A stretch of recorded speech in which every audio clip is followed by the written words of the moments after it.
Prana is a word that means life force or life energy, and it does many things in our bodies. It also makes us breathe. And it's this relationship that yoga exploits. We could try to sit around and focus on our liver and its functions, which prana controls, or try to sit around and focus on our digestive function, which prana controls. Prana controls and coordinates all of our physiology. But there's already an important physiological process that we've already got some voluntary control over, and that's our breathing. We can, most of the time, our breathing is unconscious, coordinated perfectly, and we're unaware of it. But we can influence our breathing. We can consciously stop our breathing for a time, alter the rhythm of our breathing. These are things that most of us cannot do with our heartbeats or our stomach or our brain waves. So breath is the most obvious, easy, and traditional access to prana. Prana makes us breathe. Prana moves the muscles of the body that draws the air inwards. Prana makes us exhale. Prana beats the heart. Prana does the digestive functions. Prana moves and flows through the nerves and coordinates the activities of the chakras. So prana does many things, but most of these things we're unconscious of and certainly not able to consciously influence. But breathing, here's our doorway. Here is perhaps the most vital function of the body. And it happens and it controls itself autonomically, thank goodness, because we're rarely thinking of it. But if we think of our breath, we can influence it. And when we do the breathing practices that we're going to do, it's very important that we bear in mind that we are doing what really is pranayama. We're trying to control prana. And how we control prana is controlling our breath. But prana exercises and breathing exercises are two different things. A pearl diver can develop good, strong lungs and hold their breath. So can a good athlete. A good athlete will be trained to breathe properly and they have good control over their breath. But we do in yoga or in a chakra meditation, we do manipulations of our breath to feel the prana flowing through the spine. This is an important distinction. To just hold my breath and not at the same time try to feel a chakra is not doing pranayama. Breath doesn't flow into the chakras. Prana flows through the chakras. But by manipulating my breath, I can feel the prana move. We're doing pranayama, not breath exercises. This is the incredibly important distinction. This is the physical energy we're trying to manipulate. We've discussed those disciplines of the emotions, stepping back from them. We've discussed those disciplines of thinking processes to try to transform the sanskaras in the astral dimension, the sanskaras in the causal dimensions, to purify and uplift and transform them. Now we're starting where we have the strongest sense of identification, right here in our physical being. So these practices are meant to be in addition to the efforts we're making to discipline our emotional life and examine it, the efforts that we are making to examine our thinking life and influence it for the better. Now we're looking at our physical processes and how can we influence them and transform these physical energies into astral energies so we learn to see our emotions and transform astral energies into causal energies to understand. So we're trying to learn to feel prana in our bodies. We do that by manipulating our breath mechanically. So the first thing we need to wrap our minds around is that there are three basic breathing postures or positions. The neutral is here in green, the expanded yellow, the contracted orange. Now this is not an accurate anatomical rendering, but the idea is that there is a natural elasticity to the rib cage. There's a natural elasticity to the abdominal section. So when I'm at rest, I'm in neutral position. I'm in this green position. Now when I want to breathe, when I want to inhale, prana, energy, moves my muscles in such a way that I expand. Or prana moves my muscles in such a way that I contract. So starting in a neutral position, calm, not breathing, when I want to breathe, I will make my chest bigger, my thorax bigger, or my belly bigger, or both. This expansion of my belly or my thorax makes the space bigger and draws air in. Air doesn't push itself in.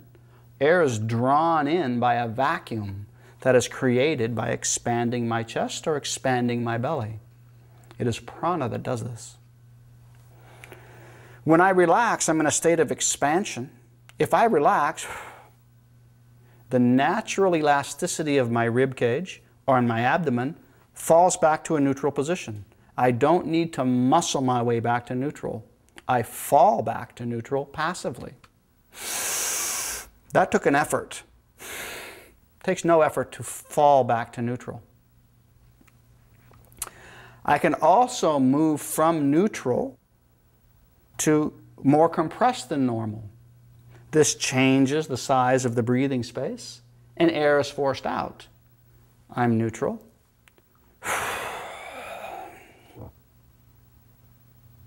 I'm compressed. Now if I relax, it'll spring back to neutral, my stomach and my chest. The moral is it takes effort to expand beyond neutral. It takes effort to compress past neutral. It takes energy to move from neutral to expanded. It doesn't take any energy to fall back to neutral. It takes energy to compress past the normal neutral point. It takes no energy to just let it bounce back. To come back to neutral, I just relax the effort that I made. The effort is in expanding, then I relax. The effort is in contracting, then I relax. These positions here are important to consider because how we do breathing exercises makes a big difference if we're neutral, expanded, or contracted. What type of energy does it take to compress or to expand or to be neutral? Our ultimate goal in all the breathing processes that we'll introduce is to come to neutral. To stay in this neutral, not expanded, not compressed or contracted position. And then that is the breathless state. As we become more calm, as we pull the prana in from the eyes, the ears, the skin, as we relax the thinking of the hectic mind, and we draw it in towards the spine and become more relaxed, we don't need to breathe as much. Desire beats the heart, and desire drives the lungs. The more calm we become, the less we have to breathe. We're trying to get to a state of calmness, to this neutral state, for the reasons we've explored earlier. If we conserve the energy that's spinning around in our bodies, if we conserve that, sequester it, gather it, hold it to a chakra, it will change, it will transform into an astral awakening and possibly even a causal awakening. By being very, very still, purposeful and conscious, the prana slowly pulls back towards the spine and the chakras. That is our ultimate goal. Advanced, great meditating yogis, they can stay in this neutral position for extremely long amounts of time. Dr. Mudra has studied yogis who have been buried underground for weeks at a time, able to live without breathing for weeks at a time. Now, of course, modern Western medicine, this is physiologically impossible. It's been demonstrated over and over again in India. Believe me, they're not holding their breath in when they're being buried for weeks at a time. They've achieved an ability to live and pull prana into their body directly with the chakras. and not have to use crude physical breathing as an intermediary to draw prana from their environment. The normal is you draw a lot of air into the body, and you can take prana from that air and then release the air out of your body. Advanced yogis become less and less needful of the need to draw prana in from the air. The chakras awaken to a higher, more sensitive dimension of functioning. My mind becomes incredibly calm. I don't need to breathe so much anymore. And what little energy I need is provided to me by the direct absorption of prana through the chakras. So of the 3 breathing positions, it can be very helpful, purifying to contract and blow air out. It can be helpful and invigorating to expand and pull air in. But these are preparatory to coming to a relaxed, breathless, effortless, neutral position. It's in the neutral position that is a test. How active is our mind? How active are our sanskaras? Because if our mind is busy racing, if our emotions and anxieties and hopes and fears are crying for our attention, we will not be able to stay in a neutral, relaxed position very long. We will have to breathe. But if we temporarily can suspend that, relax that, draw in, peaceful, calm, quiet, that energy will be conserved and transformed to a higher dimension and will be released of those restless activities. So breath control is a way to become aware of prana movement. If my breath is still, I'll be able to perceive subtler things. And we're going to explore 4 levels of breath control. The most subtle level of breath control is the effort of listening. If I were to lower my voice and start to whisper, and you wanted to keep track of what is he saying, what's he saying, you stop breathing. So you can hear. The act of listening is a natural way to suspend one's breathing. It's the most subtle exercise there is to slowly stopping the breath. Listening to gross sounds can do it. Listening to sounds of chanting is a more natural way to do it. And even more subtle than listening to any physical sound, whether it's a gross, crude sound or melodic chanting, is listening to the subtle sound of nada. Nada is a sound that originates from within the body at a dimension different than physical. It's a sound that can be classified, some classify it as 7 sounds, other traditions classify it as 10 sounds. Once you become aware of the nada sounds, it's unmistakable that these sounds are similar but something other than physically caused sounds. You can say that sounds are sounding like the rumble of thunder or the ocean or the buzzing of a bee or a flute. These are some of the words that have been used to try to describe the astral sounds at each of the chakras. None of them are entirely accurate, but they're close. And once you actually hear these sounds, you go like, oh yeah, I can see how someone would have described this as the buzzing of a bee or something similar. So the most subtle way to listen in our meditations is to listen to nada, the sound that's emanating from a different dimension than the physical. The classic description of nada sound or instruction is to listen first to the inner right ear. It is said that for most people, we're just most sensitive for some reason to the sounds emanating in the inner right ear. But ultimately, right ear, left ear, the entire body, you feel and hear these sounds. And a way to assist in hearing these sounds is a practice occasionally of a technique called Nada Mudra, or sometimes called Yoni Mudra or Jyoti Mudra. They're all the same names for the same, different names for the same thing. Nada Mudra is accomplished by temporarily closing the ears with the cartilage of our own ears. It's called the tragus. We use our thumb, pressing the tragus gently into the ear canal, get a good seal of that. And now I become slightly deafened to the noises outside of me. And I can hear the ringing of the nada.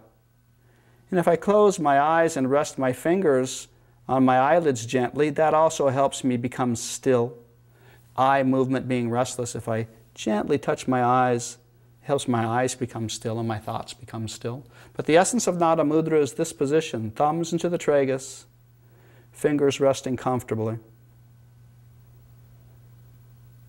And I listen. And the longer I listen, the less I breathe. And when I'm trying to listen to this nada sound, the more quiet I become, you hear sounds hidden behind the first sounds that you hear. And behind those sounds, sounds behind those sounds that you hear. And so as I listen longer and longer, my breathing automatically becomes quiet and quiet and quiet. Because the breath is loud and distracting. So the most subtle way to control breath, to enter this neutral state, is to listen to nada. There are several spiritual traditions where this is the epitome of spiritual practice. The Hatha Yoga Pradipika culminates with all the Hatha Yoga practices are to learn to hear nada. And once you hear nada, Hatha Yoga is done. Now you should suspend your practices and become inwardly absorbed on the nada sound. And that nada sound, in and of itself, will lead the practitioner to the highest stages of enlightenment. Dharana is listening, dhyana is expanding on that sound, and samadhi is becoming one with that sound. So this is a very important spiritual practice. If you find this appealing, this might be the practice that you would do the most in your meditation. Different techniques are more effective for different people.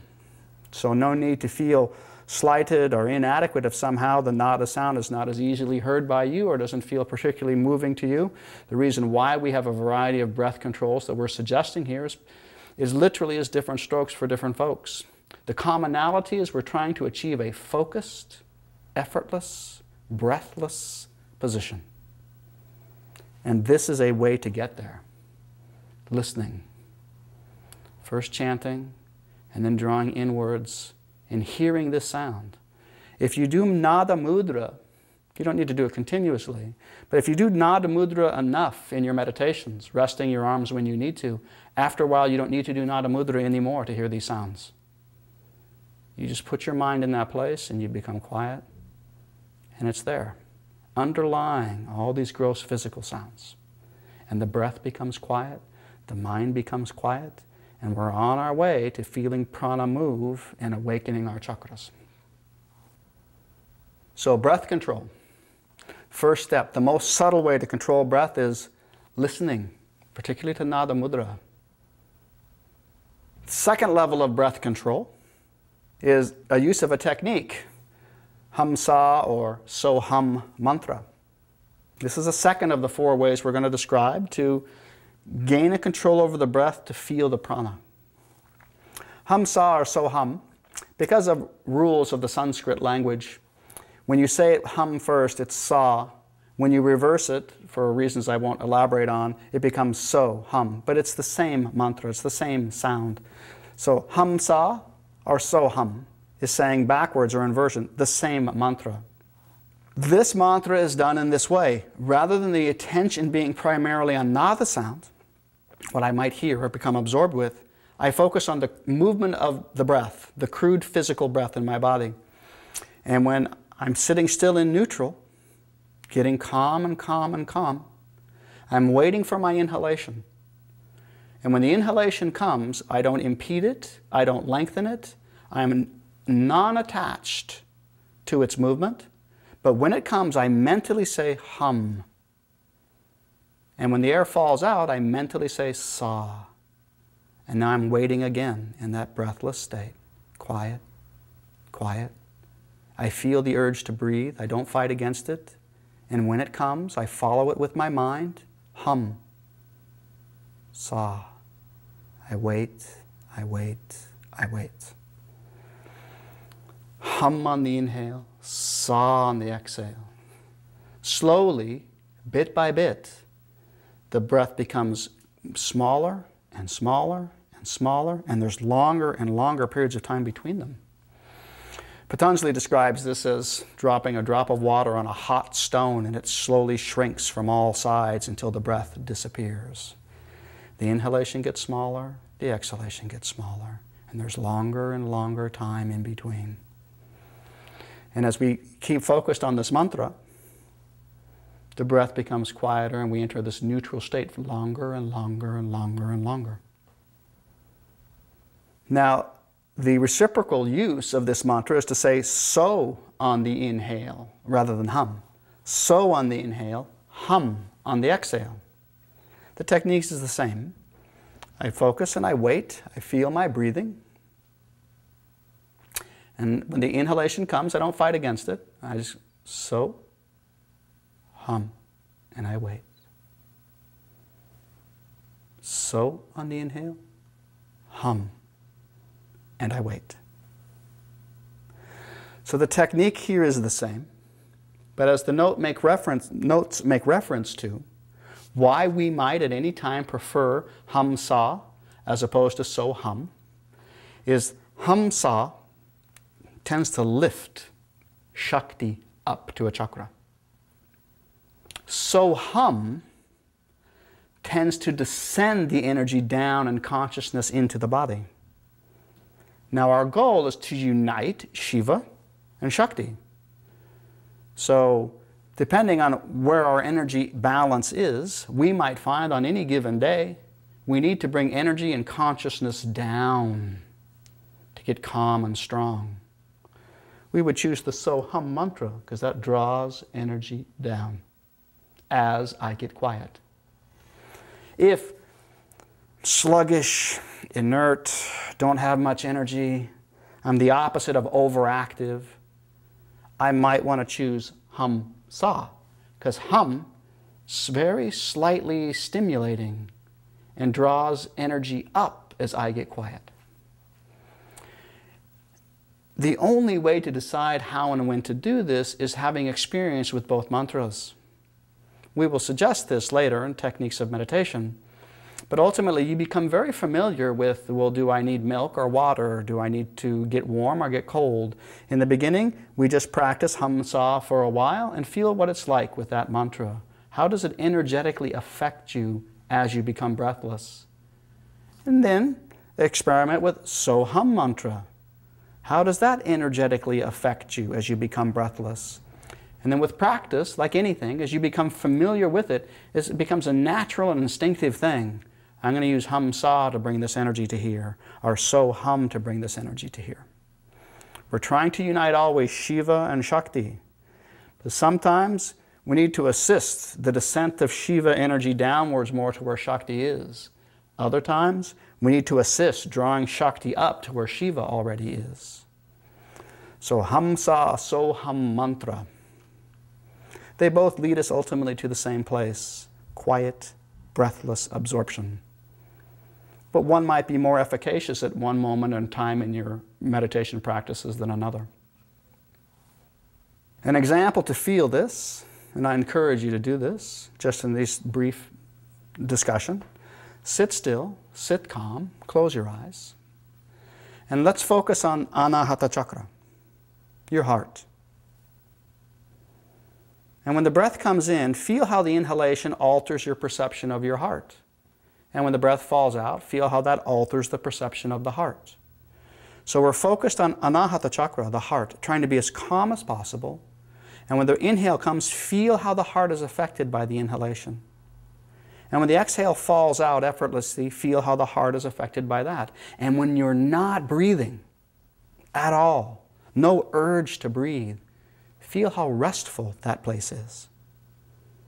Every urge to breathe has a level of anxiety to it, however subtle. When that urge comes, you feel it in the heart. And when that urge falls out, you relax back to breathlessness. Now what we do here is do so on the inhale mentally. Hum on the exhale mentally. Just for a few breaths. Calm. So on the inhale. Hum on the exhale. And wait.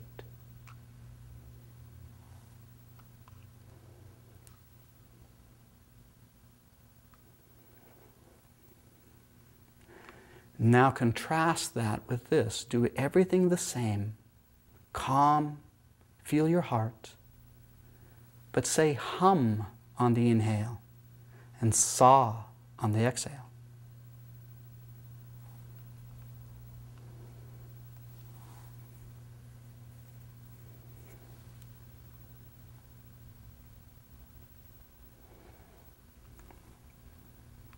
So with some little practice, I hope that you would feel that saying so on the inhalation is sort of an opening, relaxing, broadening mantra. Saying hum on the inhalation, however subtly you're doing it, there's a sense of slight restriction. And that slight restriction, some people feel as a momentary anxiety. It's as if it's almost choking them to say hum while they're inhaling. But that little thrill, that little pull, is the nature of Hamsa. It is slightly pulling Shakti up to meet the inhaled breath as we relax. Whereas so hum, so on the inhale, is relaxing and let that little breath descend completely effortlessly with no resistance into the body. And sometimes you will find the relaxed so hum puts you into a quieter place more quickly. But other times you will find Hamsa gives you the very sharp and focused sense of withdrawing into quietness. It would be a mistake to arbitrarily decide ahead of time which is better and which is preferred, because all of us, our energies and our mental states will vary over the weeks and the months and the years. Best to have both techniques experimented with and in our repertoire when we go to sit. So this is the second level of breath control, so we can learn to enter that neutral state and feel prana. The third is a little more aggressive, a little more vigorous. It has to do with trying to expand and then hold our breath retention. Hamsa and so hum, we were not trying to expand, we were not trying to contract, we were a neutral party to the witness of the movement of the breath. We were just following that movement with our mind and saying our mantra. Here, we're becoming more aggressive. We are actually entering into an effort to make the breath bigger or smaller. So expanded breath retention.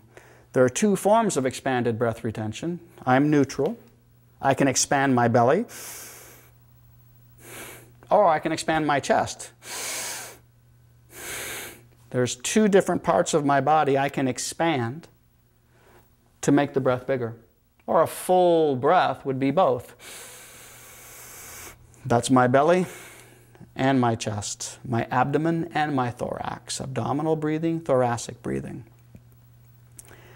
If we do an expansion of the abdomen, we're resting in neutral, and then we consciously decide, expand. We breathe in by expanding our bellies. That's an active process, and it'll draw energy down. So belly breathing, or breathing, abdominal breathing, is done by I'm in neutral, and then I choose to inhale, and I inhale for 3 or 4 seconds. I don't expand my chest, just my belly. 3 or 4 seconds. Now here is the key. As we hold our breath here in the expanded position, we're not holding our breath in the neutral position. As we hold our breath that we've drawn down, this sensation of drawing down, we must keep the glottis of the throat open. The glottis is that little cartilage flap that closes the windpipe when we swallow. So when we swallow water or swallow food, it doesn't go into our lungs, and if we get that all mixed up, we swallow down the wrong tube and we choke. And the glottis is what lays over the windpipe, so when we swallow food, it goes into the stomach and not into the lungs. So it's a natural unconscious thing to close that glottis when we swallow food. It's also a natural unconscious thing to close the glottis when we hold our breath. And this is not desirable to our purpose. Because when I expand my belly down here with abdominal breathing, and then I close my glottis up here in my throat, I can completely relax my breathing, my muscles down here, and the air will not be able to escape out through my glottis. But the energy bounces up now. So if you watch, I breathe in, I close my throat and relax, my chest expanded. Because I closed my throat, I could afford, and once I've closed my throat, it's like pinching off the neck of a balloon. I can completely relax any effort down here, and the air's not going to escape. And that's what most people do when they inhale and take a deep breath. You say to someone, inhale, take a deep breath. Then they close their throat and they relax what it took to get them there. And that pushes energy up into the head. And that's not what we want. When we draw the breath down here, again, this is the key to making it pranayama as opposed to breathing. When we expand our belly for 3 or 4 seconds and we're holding our breath for however long is comfortable, we must keep the throat open and relaxed, which means we must keep the muscle movement down here expanded. And when we do that, while we're holding our breath, you can feel the prana moving down into the belly. That can't be felt if you close your throat and relax your stomach. So abdominal breathing here is breathe down, expand your belly. Now keep it expanded, but keep your throat relaxed. And when you need to, exhale. And draw another breath for 3 or 4 seconds. Keep your throat open and relaxed and keep your belly expanded. And hold your breath for any comfortable amount of time. As you do that, you try to envision and feel prana descending. Your breath isn't moving, but the prana is descending. Then you exhale, and you repeat that process a number of times. So to reiterate, because this is so important and in the beginning seems a little awkward, we must endeavor to keep our throat, our glottis, completely opened and relaxed while we're holding our breath. That is what makes the perception of the prana more distinct. That effort of keeping the belly expanded while we're suspending our breath, that effort draws prana down. This is important because breath, air doesn't descend past here. The lungs stop right here. No air descends past this point. Any perception, any tingling, cooling descent of energy we feel in our spine or our bellies, that's not air. Air doesn't descend past here. That perception is of prana. This is the important distinction between breathing and pranayama. I'm manipulating my breath to feel my prana.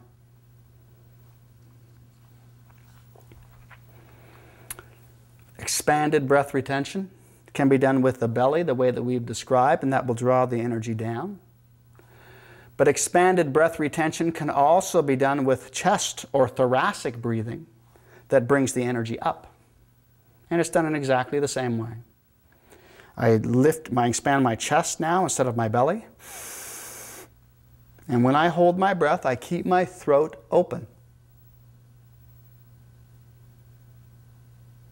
And I pause there. I can feel the energy circulating in my spine or in my chest. And that sensation is not air. Air is not moving. Prana is moving. Manipulating my breath has made me aware of prana. It's not about taking a deep breath. It's not about learning to breathe deeper. These are fine things to learn how to do. To breathe deeper, to take a deep breath. But that's not necessarily pranayama. I have found that most of the time, not trying to take the deepest possible breath, not trying to hold it for as long as you can, makes it much easier to feel this prana. If we strain too much to take the deepest possible breath or strain too long to hold it, the physical sensations dwarf the subtle energetic.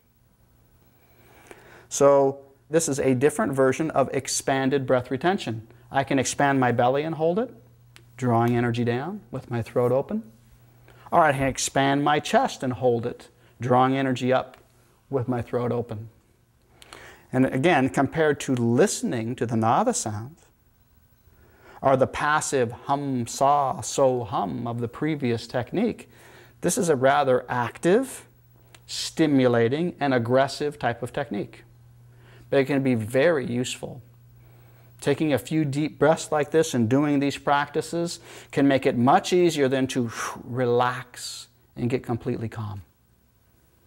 We want to use the appropriate technique at the appropriate time. And if we're feeling drowsy and sluggish and unenergized, minds drifting, deep rhythmic movements like this with breath suspension can really invigorate our minds and awaken us again and get us focused on what we're doing. We have to be careful about this gradation of listening is more subtle and this is more crude, as if one is more beneficial than the other. They're all useful in their way. It's important that we start where we're at. And if we need a crude physical technique to get our attention, use a crude physical technique. If we need a crude physical technique to really feel the Shakti move, use a crude physical technique. These practices are not at odds with one another. They support one another. The final stage of breath control, so we learn to feel prana, is even the most physically aggressive of them all. It has to do with breathing the way that we've just described, expanding the belly and holding it, or expanding the chest and holding it. And in addition, a muscular contraction that stimulates even more strongly that area of the body we're trying to reach, that chakra we're trying to address. And that's these final stages here. This is breath retention, either the chest or the abdomen, with bandhas, with muscular contractions. Bandhan means lock or binding. And so we combine this deeper breath work with a squeezing muscular contraction, so it's very distinctly, I can feel those parts of my body that are stimulating and related to the appropriate chakras. We have 7 suggested bandhas here, corresponding to the positions in the body of the 7 chakras. The lowest bandha here stimulating the lowest chakra, the second stimulating the second chakra, and so on. As we illustrated early on in the presentation, the chakras, the root of a chakra, its energetic center, is in the spine, but its opening, its breathing in energetic opening is towards the fleshy torso front of the body. And you will see that these bandhas are a contraction of the muscles in those fleshy portions of the body. So there's a simple pattern here of I will tense or contract that part that corresponds to the flower of the appropriate chakra. The idea is that I take a breath in. It could be an abdominal breath or a thoracic breath. I take a breath in. I keep my glottis open. Again, this is very important because the instinct is to close the glottis and then relax. But I take a breath in, I keep the glottis open, and then I apply the appropriate bandha at the appropriate level of the chakra and focus my mind there. Shiva, consciousness, focus. Shakti, energy, contraction. I need to unite Shiva and Shakti at each chakra. Some experimentation will show you how much tension to use here, but I will suggest to you that most of us in the beginning grossly overdo the amount of muscular effort it takes to need to stimulate the chakras. We're sort of so crudely trying to feel these areas, we squeeze and contract things very strongly. This is normal, this is natural. But I encourage you, as you refine your explorations and on your own time, I encourage you to consider very gentle, or certainly much more gentle contractions than you might think, to use at these various bandhas to feel the energy. But again, we're all unique, we're all starting differently, we're literally wired differently. And some people can do a very strong muscular contraction without a distraction. Other people, a strong muscular contraction is too disturbing. So some experiment on your part, as in with all these techniques, will be necessary. But I reiterate, the commonality is draw the appropriate breath, the abdominal breath for the 3 lower chakras, the thoracic breathing for the upper chakras. Hold or retain the breath with the glottis open, and then apply the appropriate bandha at the same time while holding the breath. This is the pattern of these different bandhas or locks. So starting with the first bandha, for Muladhara chakra, we use Mula bandha. Remember, the flowering, the opening of Muladhara chakra is from the coccyx towards the floor of the pelvis. The entire region between the anus and the genitals is considered the opening of Muladhara chakra. So any contraction, contracting the anus, a vaginal contraction, or for a man, a perineal contraction between the anus and the genitals, or all of those, will stiffen or stimulate the floor of the pelvis. Different works sometimes make big issues about, which of those variations of Mula Bandha should I do. And once again, rather than try to decide for all times for all people, if you want to experiment with, does it make a difference to do a vaginal contraction as opposed to an anal rectal contraction, as opposed to a perineal contraction between the anus and the genitals? These are experiments that we all have to do and try and assess of which one works the best for us, because we're all a little bit wired differently. So that being said, any muscular contraction that he feels appropriate and energizing is the appropriate Mula Bandha if it stiffens the floor of the pelvis. So combining this Mula Bandha practice with breath retention is done this way. We do an abdominal exhalation. We squeeze, we contract or compress. We start at neutral, but then we compress by squeezing Mula Bandha. It's not a big breath, but squeezing Mula Bandha forces a little air out. And then you relax that and let the air flow into your lower abdomen. And then when you're ready, exhale slowly. Contract Mula Bandha at the peak of your exhalation. You're compressed. And then relax Mula Bandha and let the air flow in. And feel the descending movement as you're suspending your breath for a few moments. It's not a big breath, but you squeeze Mula Bandha to force an exhalation. Relax Mula Bandha and let the air descend and expand. And for a few moments, feel prana descending downwards. Squeezing gently to create an exhalation. Releasing to allow a downward falling movement of the inhalation. Pausing to feel the energy movement moving down with the throat open. And this can be repeated however many times you feel comfortable. Squeezing on the exhalation, relaxing and letting the air draw downwards, pausing with the throat open and feeling the prana descending downwards. This is Mula Bandha with breath retention, designed to stimulate Muladhara chakra. The second breath retention with Bandha is for the second chakra. In China, they call it filling the dantian. We will just call it dantian, or the stimulus, the contraction, the stiffening of the area between the navel and the pubic bone. We call the lower abdomen. Upper abdomen's navel and up, lower abdomen, navel and down. This is the front opening or flowering of Svadhisthana chakra, which is in the sacrum. So Svadhisthana chakra in the sacrum flowers to the lower abdomen. And this is done by abdominally breathing and then suspend that breath and hold that breath for as long as is comfortable with the throat open. So you feel a continuous tension here of this being stretched or filled. When necessary, exhale gently and then breathe in again. A full abdominal breath, 3 or 4 seconds. Throat open. Hold your abdomen expanded. There's a firmness to the abdomen from the expansion. And try to feel the prana descending. Exhale whenever it's comfortable. You don't want to strain. Exhale. On the inhale, expand the lower abdomen, 3 or 4 seconds. Throat open. Keep your abdomen expanded. Feel the firmness and try to feel the prana continuing to descend, even while holding your breath.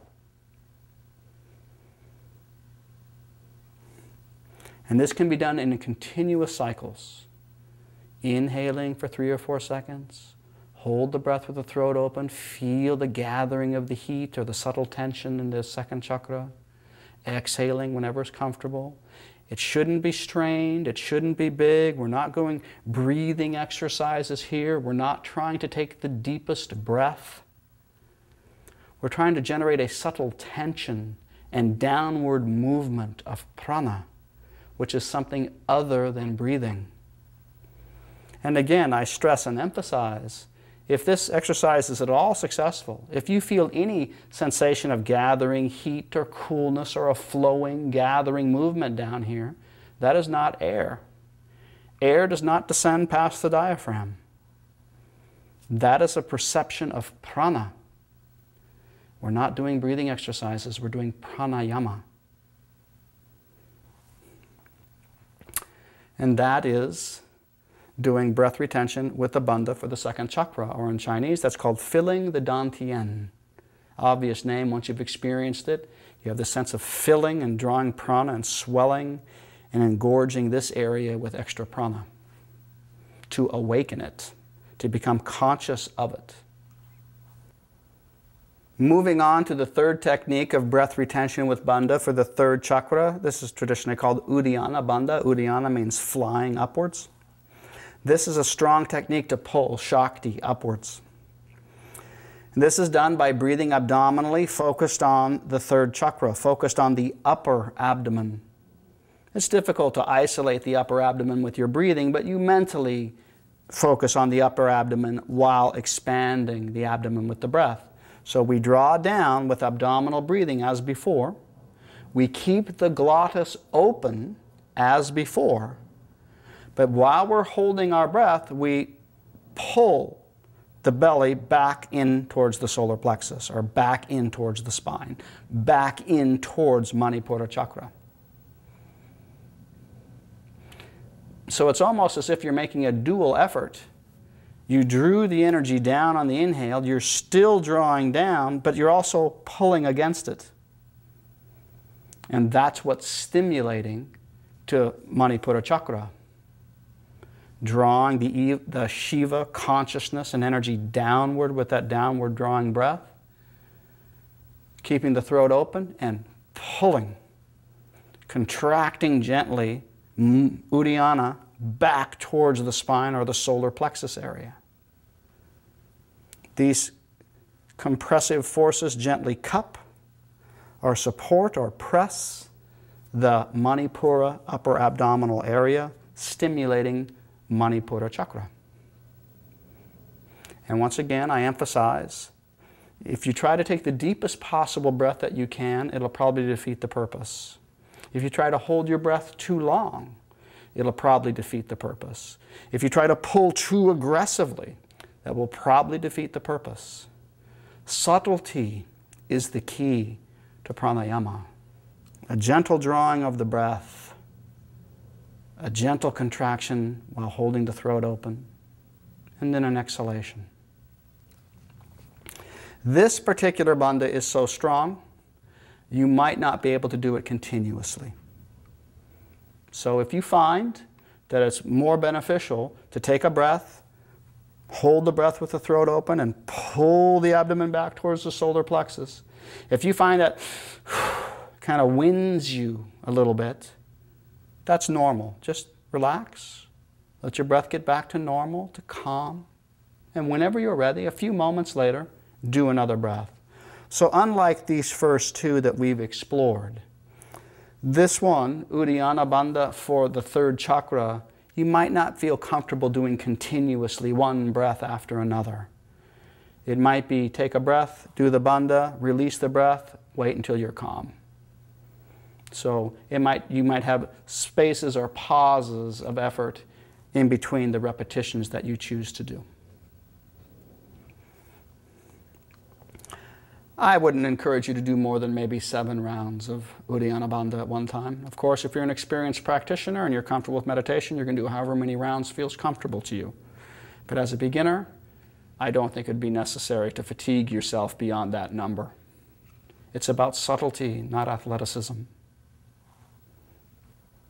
The fourth bandha for the heart with breath retention is an expansion of the thorax, and that's the essential bandha.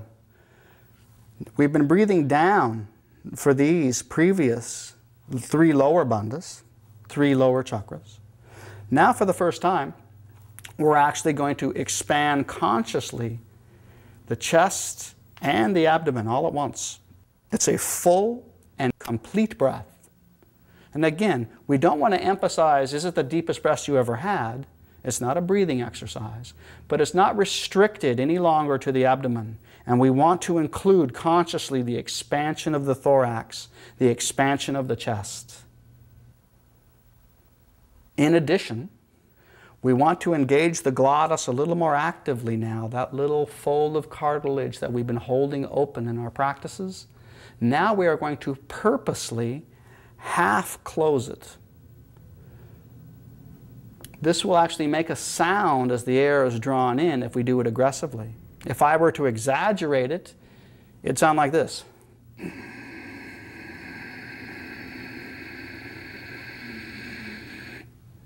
When I exhale,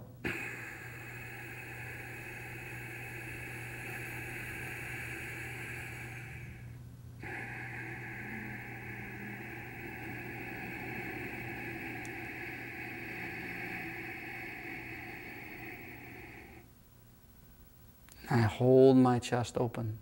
I hold my chest expanded with my throat open. I exhale.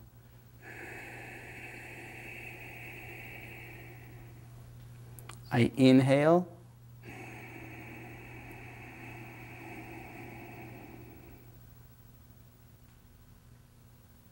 Chest open, throat open. I exhale.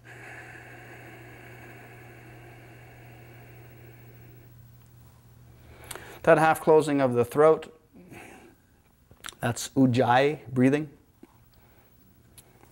The bandha is actually the lifting of the chest, not letting the chest collapse after I inhale.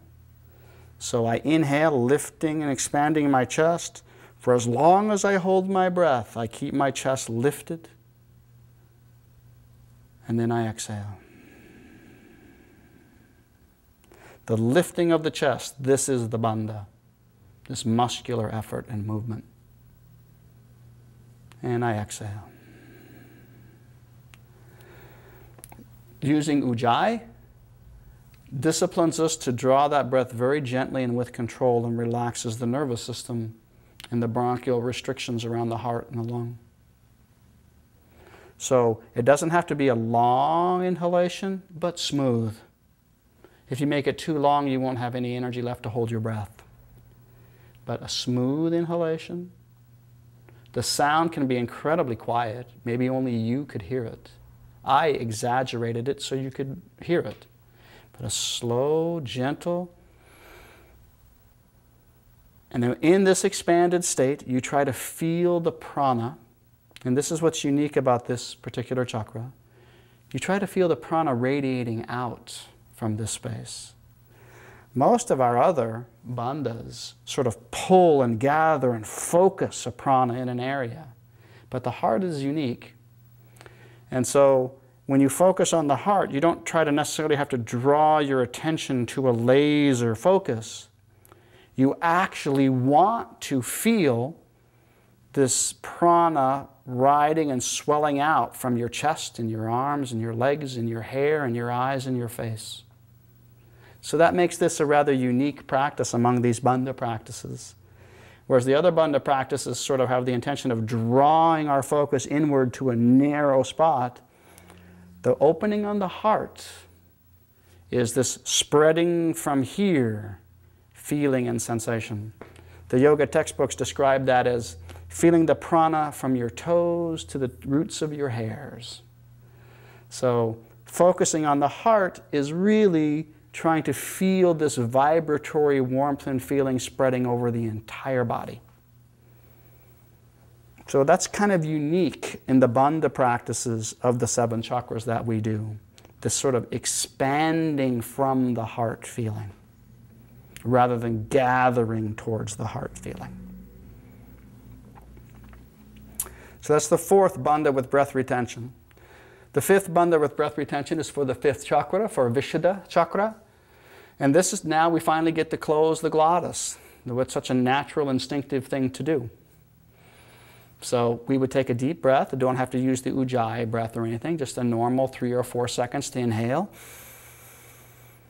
And then close the glottis and relax your stomach and your chest. So for the first time, we're sort of doing what's more natural and instinctive to do.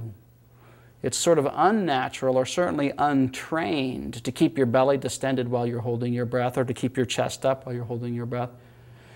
So what we want now is be more natural with your breath. Take a deep breath, relax, but keep your throat closed. And feel that energy rise to your throat. And before it becomes a strain, exhale. And then inhale. Hold the breath, relax, close the throat, and feel the energy rise up against that lock in your throat. It's inevitable you get some residual stress coming into your head, so you want to be careful not to strain, and try to stay focused here. Like what we did for the third chakra, holding your breath is sometimes a strain.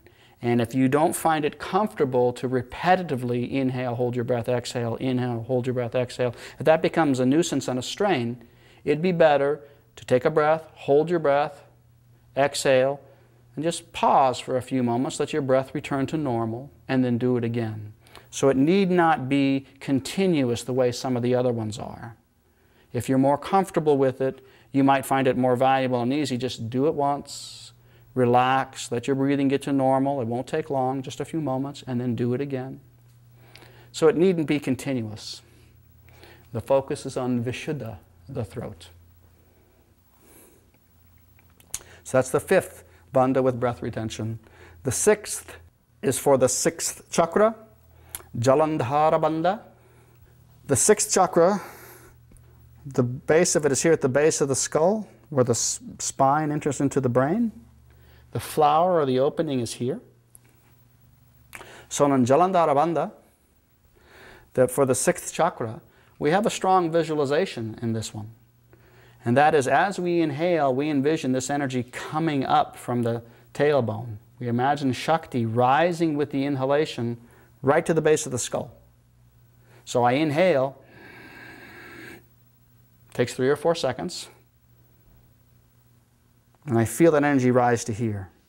And then, with my throat open, I suspend my breath and very slowly start to nod your head forward. Doesn't have to go far. And then when you're ready, you gently can bring your head back up and exhale. When we first draw the energy up, we distinctly feel it at the base of the skull. And as we gently nod our heads forward, you will start to feel a perception, an energy movement towards the point between your eyebrows. And that's what will indicate to you how far should you dip your head. For some people, they hardly dip their head at all, and they feel that energy move forward, and they feel their consciousness move forward from the base of the head right to the point between the eyebrows. Other people feel they're more comfortable dropping their head much more. Whatever amount you feel comfortable dropping the head, that's what you should do. Everyone's different. But the idea is this very gentle movement of the head. You can feel the prana, the awareness, the center of energetic tension inside the skull migrate from the back to the front. Then you exhale and let the energy drop. You inhale up to the base of the skull. While holding the breath, your head tilts slightly forward till you find that centering awareness. On the exhale, you let it drop back down. Should take about 3 or 4 seconds to inhale. Hold your breath for whatever is comfortable. It should never be a strain. And again, a natural 3 or 4 second exhalation. That's the 6th bandha with breath retention for the 6th chakra. The final bandha with breath retention for the 7th chakra is called Kechari. Kechari is taking the tongue and laying up against the roof of the mouth. Particularly, if you can, some part of the tongue against the soft palate. Doesn't have to be the tip of the tongue against the soft palate, but some part of the tongue if you can. But most important, the tongue rises up to the roof of the mouth. This is called Kechari. This is a very important mudra, or sometimes bandha. Some group books call it a mudra, some books call it a bandha. We use the term bandha to be consistent. It is said that the uvula, that little fleshy ball that hangs down at the back of the throat, in energetic anatomy, is an important connecting point between the energies of Shiva in the skull, particularly Sahasrara chakra, and its passageway into the body. It is said that Shiva consciousness up here very slowly but continuously secretes a very subtle liquid in a very minute amount. And this minute amount trickles down through the brain. Possibly this is mimicked by the movement of the cerebral spinal fluid in the brain. And this trickles down and usually goes through channels and passageways behind the back of the throat, down to the stomach, and is consumed there while it's energizing the body. That this is the normal, unconscious, esoteric physiology. The secretion of these drops, this nectar called amrit, is fairly continuous and is typically falling back down the back of the throat, bypassing the throat and the heart and going to the stomach, where it is consumed. Doing Kechari is said that if we're focused and relaxed and calm, that doing Kechari will draw this energetic pathway away from its normal dripping down through the spine and bring it more down through the 6th chakra in the center of the brain and down through the tongue and be purified by Vishuddha before going into the body.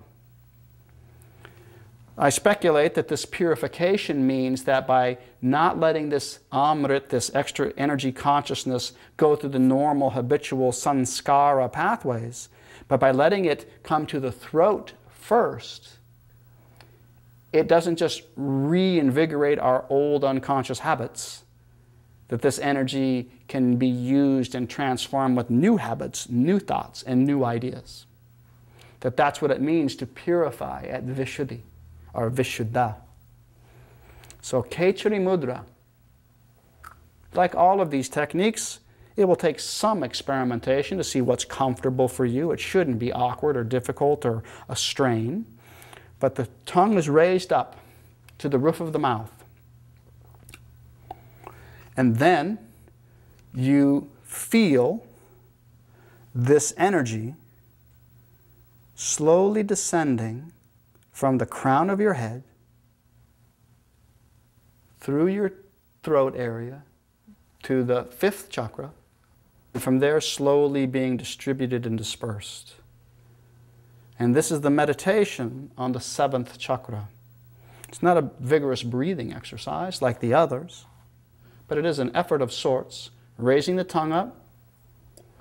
Some people feel that lifting your head slightly up helps you find an appropriate energetic feeling or passageway where you feel this sense of drawing downwards from the 7th chakra, almost as if swallowing, but it's not a physical thing. And we gain this awareness of this energy movement, gathering at the throat and dispersing. There's an intimate connection between the 5th and the 7th chakras in this sense. So those are the descriptions of the most vigorous breath control exercises that we will expose you to. Breath retention with bandhas. Everyone's unique. No one will practice these bandhas in exactly the same way, which is why it's very important, and that I have belabored the intention of these practices. The intention is feel prana. Feel Shiva and Shakti uniting at these chakras. And if it means squeeze more, squeeze more. If it means squeeze less, squeeze less. By staying focused on the intention, the energetic intention, the details will take care of themselves. We just have to have the courage and the self-confidence to experiment and explore with what works the best. So if we were to recap, prana and breath, we're trying to conserve prana to transform it to a higher dimension, the astral dimensions, the causal dimensions, to break free of our habitual sanskaras. By sitting still and nearly breathless, we change and channel our prana at each chakra. The Shiva and the Shakti unite and awaken slightly to a higher dimension, releasing us somewhat from past sanskaras. So entering this breathless state helps us to focus the energy in the mind at each chakra. And we explored or discussed 4 ways to get to this breathless state. Listening, particularly listening to nada.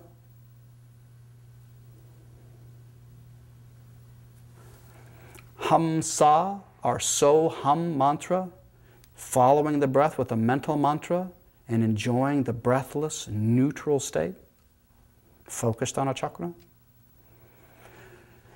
The third was expand the breath, draw the breath down with Soham or up with Hamsa and draw it to a deeper, fuller expansion. And then finally, combining this drawn, deeper breath with the appropriate bandha at the appropriate chakra. Each level of introduction was a little more aggressive than the other. And it's very important for us to not let this slip into an athletic endeavor. We're trying to develop subtle perception.